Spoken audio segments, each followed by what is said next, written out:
Dear students, पिछली video के अंदर हमने ए और एन को डिस्कस किया था और आज हम डिस्कस कर रहे हैं THE दो आर्टिकल को। चलो अब मैं आपको बताता हूं एक बात। देखिए, जब हम 9th-10th क्लास को जब मैं पढ़ाता हूं तो वहां पर स्टोरी राइटिंग का एक टॉपिक आता है। स्टोरी राइटिंग के अंदर बहुत बार होता है बच्चों को यहां डिफिकल्टी आती है कि कहां पर एन का यूज करें और कहां पर द का यूज करें। तो चलते इसको सीखते हैं और मुझे आशा है कि इस पॉइंट को सीखने के बाद में कभी भी आप स्टोरी लिखोगे तो वहां पर आपको बिल्कुल भी दिक्कत नहीं आएगी। तो करते हैं चेक। चलिए, ए और एन का यूज उन नाउन्स, उन संज्ञाओं से पहले किया जाता है जो हमारे लिए अनफैमिलियर है या हम कह सकते हैं अननोन है।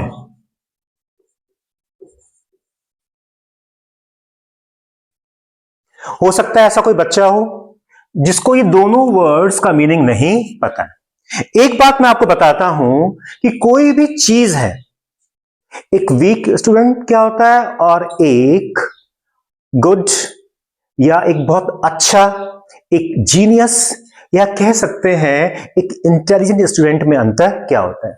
कोई चीज है हमें नहीं पता, मैं वीक हूं। कोई भी चीज है मैंने सीख ली, उसका यूज कर लिया, आंसर लिख लिया, मैं एक इंटेलिजेंट स्टूडेंट बन गया। इतना सा अंतर है। केवल हमारे अंदर जो लर्निंग है, सीखने की जो कैपेसिटी है, वैसे इसे कैपेसिटी बोलते हैं। उच्चारण का जो एक टॉपिक है, मैं अलग से आपको पढ़ाऊंगा। सीखने की जो लगन है जिस दिन आपके अंदर पैदा हो गई उस दिन हर चीज आपको इजी लगेगी।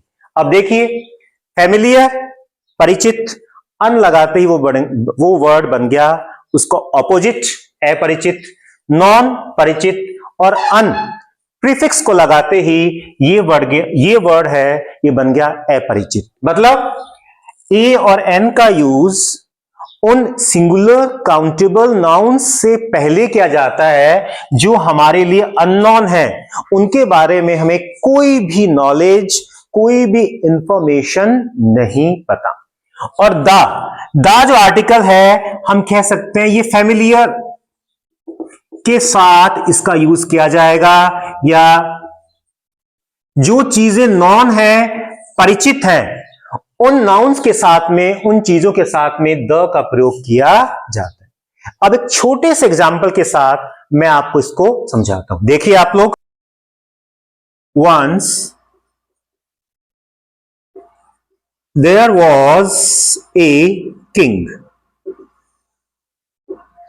The king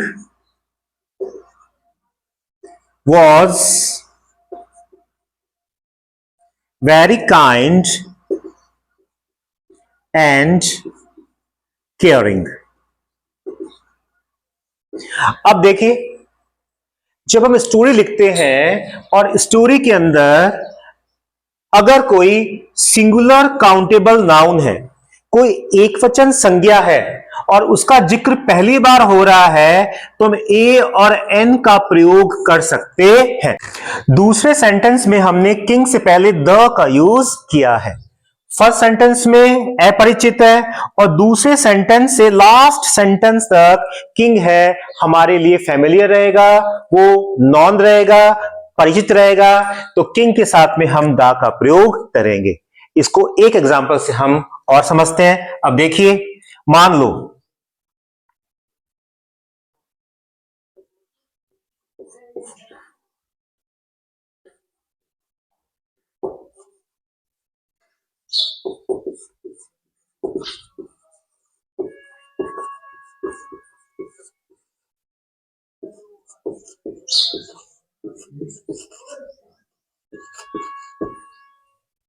An old man is sitting under a tree there।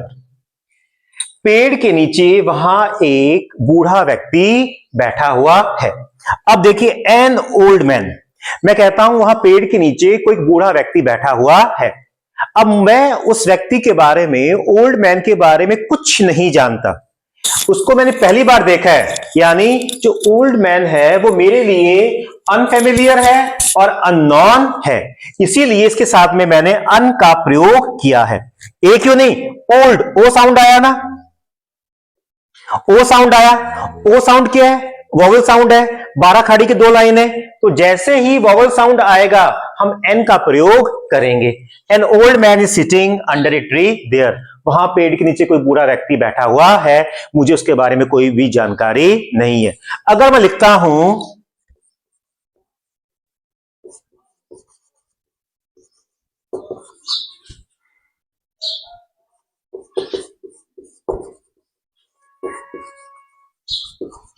The old man is sitting there, वो बूढ़ा व्यक्ति वहां बैठा हुआ है, मुझे पता है कि मैं किस बूढ़े व्यक्ति की बात कर रहा हूं। अब दा लगाते ही ये जो व्यक्ति है, ओल्ड मैन है, ये फेमिलियर या नॉन बन गया। फर्स्ट सेंटेंस में ये अनफेमिलियर है, अपरिचित है, मुझे इसके बारे में कोई भी जानकारी नहीं है। और सेकंड सेंटेंस में ओल्ड मैन के साथ में दा का यूज किया गया है, इसका मतलब मुझे पता है कि मैं किस ओल्ड मैन की बात कर रहा हूं, मुझे उस व्यक्ति के बारे में पता है, उसका नाम पता है, उसका एड्रेस पता है, या जानता हूं कि वो कहां से आया है और उसका नाम पता क्या है। तो एन ओल्ड मैन, कोई एक बूढ़ा व्यक्ति, unknown, the old man, familiar, परिचित ओल्ड मैन। डियर स्टूडेंट्स, आज जितने भी पॉइंट्स हमें डिस्कस किए हैं, उन पॉइंट्स के बेस्ड पर कुछ होमवर्क है, कुछ सेंटेंसेस लिखे हैं, ये आज आपका होमवर्क है। और नीचे कमेंट में आप इनके आंसर्स हैं वो लिखकर मुझे बताएंगे कि इन सेंटेंसेस में a an the. One more thing, omission of the articles, कि कहां पर आर्टिकल का यूज नहीं होगा, कुछ सेंटेंस मैंने उसके भी दिए, देखते हैं। He has got dash X-ray machine, उसके पास एक एक्सरे मशीन है। An the, Rahul filed dash FIR, कौन सा आर्टिकल आएगा? I saw dash one-eyed man, article. My sister has got dash umbrella, look here comes dash you। अब देखिए आपके लिए बोनस पॉइंट, ये वर्ड क्या है? EWE। EWE, how to pronounce it? You. इस वर्ड को पढ़ा जाता है यू, और इसका मतलब होता है एक फीमेल शीप।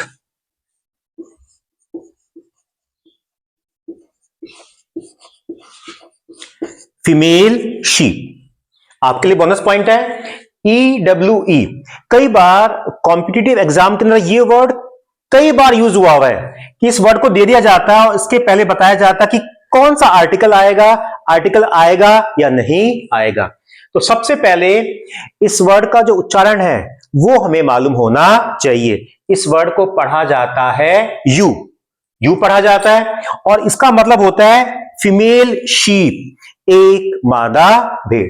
अब इसका जो उच्चारण है वो ये से शुरू हो रहा है, और यहां पर ए आएगा, एन आएगा, क्या आएगा?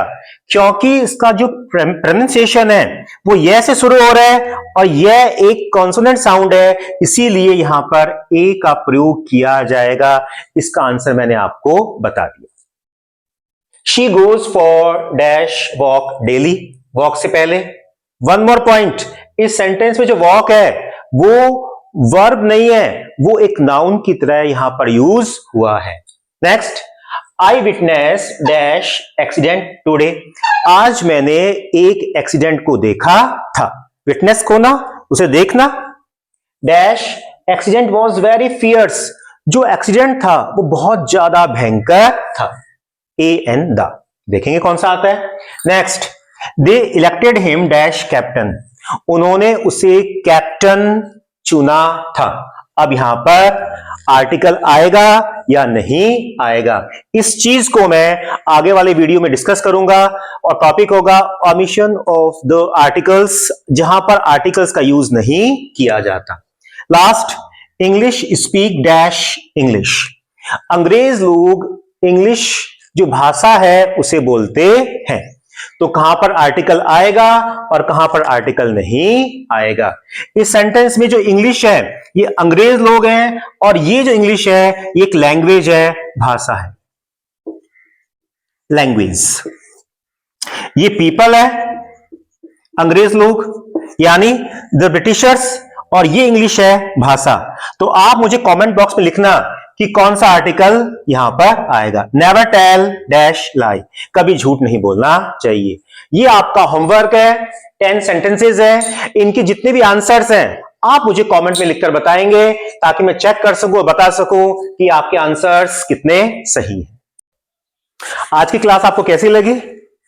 मुझे बिल्कुल आशा है कि कुछ नई चीजें आपको सीखने को मिली होगी, और हमारे channel English with Mukesh Saini से जुड़ने के लिए चैनल को सब्सक्राइब करें और बेल आइकन को प्रेस करें, ताकि आने वाली वीडियोस हैं आप तक जल्दी से जल्दी पहुंचे।